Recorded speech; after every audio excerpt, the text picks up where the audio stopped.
Good morning, everybody, and thank you for taking the time to join the call. I'm joined here this morning by our CFO, Mike Burt, and COO, Karen Cunner. Hopefully, you've had time to read our announcement that was out this morning. And as an intro to this call, I just want to provide a bit more color on the following three areas: our reservations progress, our capital allocation framework, and the launch of the share buyback program, and the Q4 valuations. We'll then open up for Q&A. Before we get going, I think it is worth just stating that we're only 6 weeks on since the investor event, and we are still early in the sales cycle. However, we are reiterating the guidance we set out at our investor event in November, and we will come back at our prelims in February as usual to provide detailed earnings guidance for 2026, and this will include the impact of Empiric. So looking at reservations progress, reservations for the next academic year are currently at 64%. Whilst this is below the 67% at the same time last year, as I say, it is still very early in the sales cycle, and we remain on track to achieve the 93 to 96% occupancy and 2 to 3% rental growth that we provided 6 weeks ago. UCAS applications data will be out at the end of this month, and it is expected again to be positive based on demographic growth and continuing the trend that we saw at the October deadline, which saw applications up 7%. High and mid-tariff universities are actively targeting more UK students, and so we expect there to be more students in our markets than there was last year. Direct let sales have continued in line with last year and represent 8% of total beds sold, and we are continuing to be proactive with our sales and marketing approach, as Karen outlined in November. Encouragingly, we are ahead of last year in some of the weaker markets, although, as I say, there remains some way to go in this sales cycle. Universities have taken a more cautious approach at this stage of the cycle, and that is what they're telling us until they get a better view on their numbers, and so delaying or pausing renewals and take-up of beds under nominations agreements, and this currently sits at 56%. And we're seeing the impact of the financial pressures on universities. They are less willing to take on financial risk through those nominations before the UCAS application window is closed at the end of January. They just don't want to be left with void rooms that they have to pay for. And based on our discussions with the universities, and it is fairly typical for this stage of the cycle, we expect to see further demand for beds over the next few months as they firm up on their numbers. And as I mentioned, we will provide updates as usual in late February and then again in early April, and we will be more proactive with our guidance ranges than we were last year. Moving on to capital allocation, we set out the revised capital allocation framework in November, and this will see us transition to being a net seller as our disposals accelerate and our development activity becomes more selective. Where we have surplus capital, this will be deployed into university partnerships and share buybacks. Consistent with that approach, we are today launching a share buyback program of up to £100 million. This reflects our confidence in Unite's long-term return prospects and our focus on shareholder value. This will be funded by the capital from deferred development activity while maintaining the strength of our balance sheet. And in order to maximise returns, we've taken the decision to defer the delivery of our Freestone Island scheme in Bristol, and have also decided not to proceed with the TP Paddington scheme that now has planning. And as we set out 6 weeks ago, we are targeting £300 to £400 million of disposals in 26, and we are now starting to execute against that plan. This revolves around 3 strands. First, we're exploring the sale of assets to our JVs. Secondly, we are preparing a portfolio to bring to market in the next few weeks. And thirdly, we are engaging with buyers for potential single asset sales. As I'm sure you're aware, there are several portfolios on the market at the moment more broadly. But assets are trading, and as you know, we have a good track record of selling assets, and we will continue to push against this target throughout the year. We expect to generate further surplus capital as we make progress with these disposals, and we will look to invest where we see the strongest risk-adjusted returns. On valuations, as we flagged a few weeks ago, valuations for the quarter reflect lower than anticipated rental growth and a slight softening of yields. USAF has seen a 4 basis points yield increase and a decline of 0.6% in the quarter, up 0.8% in the year. LSAV has seen slightly stronger rental growth, albeit offset by 16 basis points of yield compression, leading to a decline of 1.3% in the quarter, up 0.6% in the year. Based on our conversation with the valuers, we expect the group's property yields to be broadly in line with the increase seen across the USAF portfolio. So just to finish, and before I open up to Q&A, last November we set out a clear set of strategic priorities which were focused around our operational excellence and capital allocation. And I remain excited about the opportunities ahead of us as we start to execute against the repositioning of our portfolio through that accelerated disposal program, which will enable us to return to 97% occupancy with above inflation rental growth, and we will continue to implement a lean cost structure. We will deliver the Empiric business plan and continue to focus on securing one new university joint venture each year, and as we demonstrated today, preparing to deploy surplus capital to share buybacks. And I believe that delivering against these priorities will lead to a meaningful impact on our performance. So now I'm happy to open up to Q&A. So perhaps Laura, our operator, can first go to the conference call to take any questions. Thank you. Ladies and gentlemen, if you would like to ask a question, please press star 1 on your telephone keypad. We'll now take our first question from Callum Marley of Kolytics. Your line is open. Please go ahead. Morning, guys. Thank you for taking my question. Just one. On the yield expansion seen in the London assets, I think 16 basis points in the quarter. So do you believe these are now fairly priced, or is further outward pressure in yields likely in 2026? Hi there, Callum. Yeah, I think it's fair to say on the yield movements we saw in Q4, not a lot traded, and really it's a sort of a sense of sentiment from valuers in terms of we've seen clearly slightly weaker occupancy for the 25-26 academic year, and they've moved out yields in London and in other markets as a result. London remains one of our strongest markets operationally, and generally what we see when we speak to investors is there is a significant amount of capital still targeting London. Portfolios in the market, which include London assets, generally have most traction as well. So clearly the values will need to reflect whatever transacts in the market over the next 12 months, but generally we still see a good bid on London. And maybe just one quick extra one. How do you expect LTV to trend going into next year based on the valuations and share buybacks?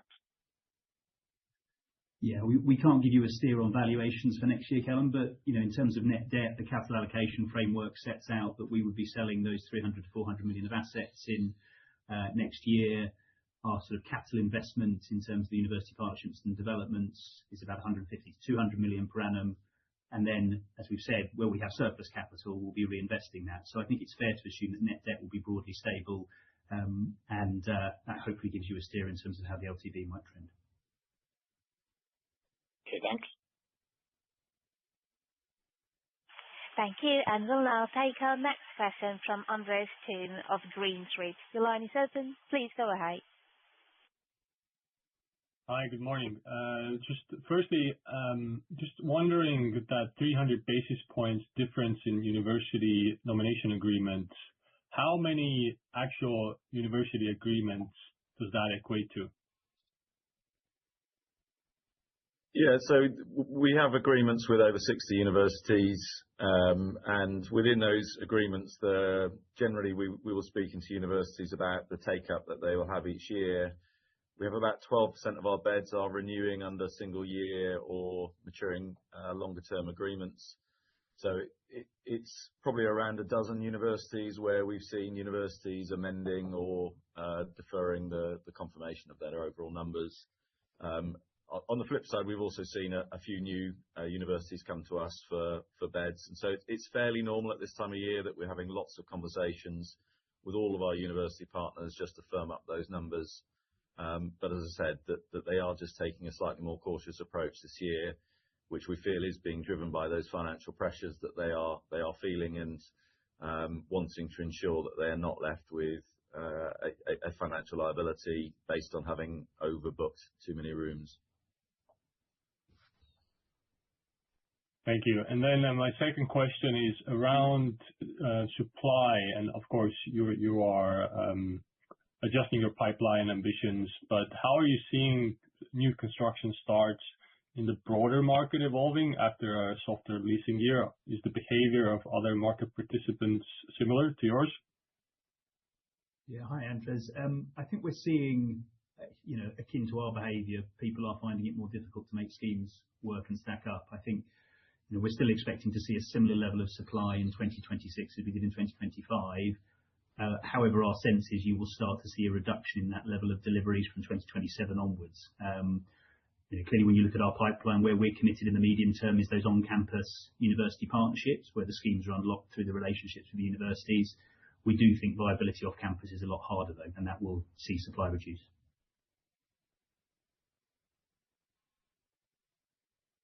Thank you. And then any sort of indication of what's the lending market for PBSA like at the moment? Have spreads moved at all, or any sort of indication that would be helpful? Yeah. So we've been in the market more on the private credit side in recent months with our university partnerships, but it's still a sort of pretty good barometer of credit appetite for PBSA, and lender appetite is still there and is still very healthy. So we haven't really seen any change in lender behaviour, Andres, and I think it's fair to say spreads have been pretty stable over the last sort of 3 to 6 months, and probably on a sort of 12-month view, they probably come in about 25 basis points. Thank you. That's all from my side. Thank you. And we'll now take our next question from Tom Musson of Berenberg. Please go ahead. Thanks. Yeah, morning, gents. Appreciate that updated 2026 guidance is going to come with the results later in February, but can you just clarify whether the 7 to 10% reduction in EPS that you did outline at the capital markets event reflected the year-end restructuring and the additional cost-saving opportunities that you're discussing today, or whether that's incremental? And then a second one, just a short one on the buyback. If we assume that 100 million ends up being the number, over what sort of time horizon would you expect to be able to execute on that? Hi, Tom. So in terms of the cost savings, so the guidance we gave on earnings at the November Capital Markets Day, that included our guidance for costs to be flat in 2026 overall versus 2025. And within that assumes the savings in our central staff costs that we're flagging in the statement today. Then on your second point, in terms of the time to deliver the buyback, we expect it to take between 3 to 6 months. Very clear. Thank you. Thank you. We have no further questions in the conference call. I'll now hand over for webcast questions. Great. Thanks, Laura. I think we've got one question on the webcast. We've got one question from Veronique Meertens at Kempen. You mentioned that you're in discussions with universities, but there's some hesitance around uncertainty on application numbers at this stage. Is there also a discussion about rent levels with the universities regarding these nomination agreements that you can comment on? Yeah, the discussions with universities do revolve around both the volume of beds and also price. With the multi-year agreements, that is a fairly procedural discussion with the inbuilt annual inflators being reflected, and that is supporting rental growth of around 3 to 4% on those agreements where we have them. For single-year deals, there tends to be more of a commercial negotiation around pricing and what is being seen in the market, but we're not seeing any significant pressure from universities to reduce prices, and they're comfortable with the sorts of rental growth that we're seeing elsewhere.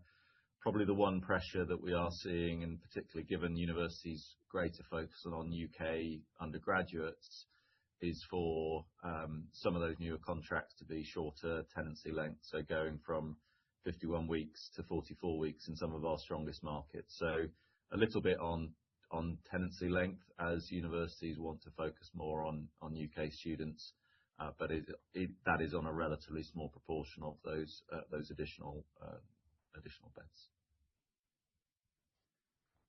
We've got one more question on the webcast. This is from Joe Mortlock at the Millway Partnership. Why do you consider a share buyback the most efficient use of capital at this time? Thanks for the question, Joe.